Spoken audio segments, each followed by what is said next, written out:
Hello everyone, welcome to the fitness segment of the morning edition. My name is Mayo, I'm the Minister of Fitness, and your fitness is my business. This morning I'm going to be telling you about a workout called Floor Run. Some of you might be familiar with it. I know it as mountain climbers, but over here in Body Road Fitness Studios, we call them Floor Runs. So just take a look.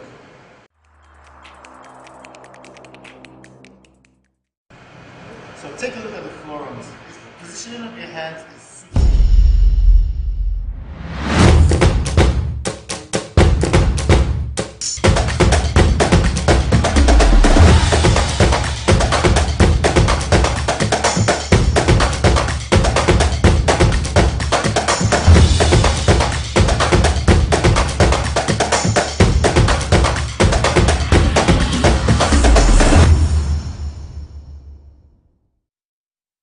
Beautiful morning to you, and for every Manchester United fans, they would be feeling on top of the world, and then also for Newcastle as they got into the semi-final of the EFL Cup for the first time since over 1967. Good morning once again and welcome to Sport Recap. I am Daniel Obasi. And I am Memo Cynthia Asoya. Quickly starting from the local scene, where the Flying Eagles will camp in Morocco instead of Spain ahead of the next month's African Under-20 Cup of Nations on January 7th. A training camp for the country's youth team has become paramount because they need to acclimatize with the wintry weather conditions in Egypt. Where do I was speaking to Richard yesterday, and I was like, who even brought up the idea of going to camp in Spain when you have a competition that is still on the African soil and you're going to Europe? Who even brought up the idea of even thinking of going to Spain and all of that? But I think for me, it is a good idea. Morocco, not too far from Egypt, get the same weather conditions, and it will help them acclimatize even before they travel next month. So I think this is a good call for the NFF, and I hope these boys can be able to do the country proud, and knowing fully well that they have actually won this for a record 7 times. Okay, then. Still talking the local scene, but the feminine side, where Nigerian Super Falcons striker Uchenna Kanu was the hero against Mexico as she fired a hat-trick in Tigres UANL Feminine 6-0 win over Atlas Feminine.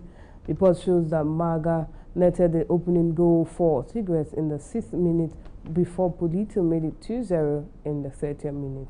Kanu made it 3-0 in the 50th minute and scored her second of the game, which made it 4-0 to Tigres 9 minutes later. Uchenna Kanu firing on all cylinders. I think this is one star I'm very, very confident of, even as we head into the FIFA Women's World Cup in Australia and New Zealand. But whichever way you want to put it, and even the coach has actually come out to say some things. Talking about one around Durham, he has actually come out to say that he wants to go out of the knockout stage, the group stages. That is his primary target. But it looks kind of weird because I think they should be thinking of something bigger than that, going to the final. But whichever way, it is a good one in the build-up to the FIFA Women's World Cup. I think what he meant by that is the fact that he's going to take it one step at a time. The first target is to leave the knockout stage, and then before you talk, leave the group stage before you talk about the knockout stage, and then thinking of going to the quarterfinals or semi-finals. Okay, let's believe so. All right, the Nigerian Football Federation, that is the NFF, have released the schedules for this year's Federation Cup, talking about the competition. And according to a letter sent to all state football association, the preliminary and final of the competition at the state level will commence on the 18th and end 19th March 2023. And of course, the release further stated that submission of 2 teams that will represent each state at the national level should be submitted to the state FA on the 20th of March 2023. I saw this news yesterday. I had to just start laughing. Why was I laughing? The last edition of the Federation Cup did not even end.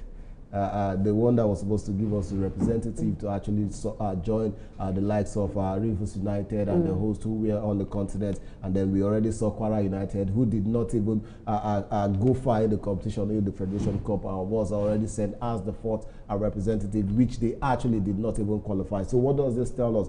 We need to begin to understand that we have to get better. Now, I won't be sad if I get to see a lot of teams, a lot of clubs decide not to play the Federation Cup this year, because last year there was nothing to show for it. Last 2 years, the money was not paid. So what is going on? So I think maybe some of this club might begin to look and say, okay, until this thing gets better, we might not participate in this competition. Well, I can say one thing for sure, that the new NFF president has been doing all things together to find out that every cup and games that are happening that is within the reach of NFF should and must happen. And you saw it when the Sunday NPFL Cup, league season started, even if it's an abridged version.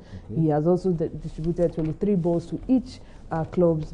He has given 10 million naira for any conveniences. I think he's doing everything more to see that competitions happen in Nigeria. We hope so. We hope so. All right, to the international scene, where Virat Kohli hit his 73rd international century to help India beat Sri Lanka by 67 runs in the first one-day international in Guwahati. Talking about cricket, Kohli survived being dropped on 52 and 81 to compile 113 from just 87 balls. His second successive ODI 100. Openers Rohit Sharma and Subman Gill shared a stand of 143, making it 3 and 70 respectively, as India posted a hefty 373 to 7 after losing the toss. First ODI, first win for the Indians. Virat Kohli once again in the news, the biggest star when it comes to the IPL. Yes. And once again starting off on a very good note for the year. Okay, we can say let's see what happens as the year progresses for Virat and also for the Indians as well. All right, moving up to boxing, where former two-time heavyweight champion, talking about Anthony Joshua, has been called out by rival Joshua Parker, with the two heavyweights looking to rebuild their careers. Parker made his return to the ring on the 21st of January against Jack Massey on the undercard of Chris Eubank Jr. fight with Liam Smith. It comes after the New Zealander was knocked out by Joe Joyce in his thriller last September.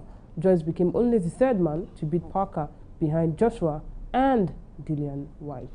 I think Joshua is back to the news. And then another report is the fact that he probably might announce a new trainer before April 1st, which everyone is waiting for. He doesn't have a trainer that is coming in from Hen, who gave the report. But now back to Parker. I think this will probably be a good start for him. I was looking at the fact that start low again. Start from those who are not really, from there, and you can begin to build up again. He has lost it. He has lost it. He needs to build from the ashes again back to the top in the heavyweight division. And then even still talking about the heavyweight division, Tyson Fury as well as Usyk, they are back to it, and then tantrums flying. Then definitely we might get to see that fight happening very, very soon. All right, to football, where the Iranian government has sentenced a professional footballer, talking about Amri Nasli Azadani, to 26 years imprisonment over protest in prison for his involvement during protest rocking the nation. It was reported that Nasri Azadani was guilty of partaking in enmity against God in the action that led to the death of security agents. The sad one around the protests and everything down there is just a sad one that now a footballer has been involved in the whole. It tells you that whatever that goes on, everything, every other sector would one way or the other be affected. And this is just yet another young man, future, who that has been cut short. Probably he might have to appeal for this one, and let's see how the judgment goes on from there. All right, still football. France captain Hugo Lloris has announced his retirement from international football at the age of 36, 3 weeks after his country lost to the World Cup finals on penalties to Argentina in Doha. Tottenham Hotspur goalkeeper Lloris said in an interview of reports that French sportsman said he decided to stop his international career with the feeling that he has given everything. Hugo Lloris, who made his international debut as a 21-year-old in a friendly against Uruguay in 2008 in November, bows out after becoming the France's most capped player during the World Cup. He has seen it all, he has won it all, he has done it all. So what else would he has actually won for 2018, captain France to the World Cup title? 2022, he played in the final, finalist and all of that. What more should he ask for? I think it's a good one for he has done everything for the French national team. And they're still talking about retirement. We saw Gareth Bale also retiring from professional football. But for you, which would you say was the favorite moment for you all through the career of Gareth Bale? I think it's the one he played with Barca, where he ran from the post sideline.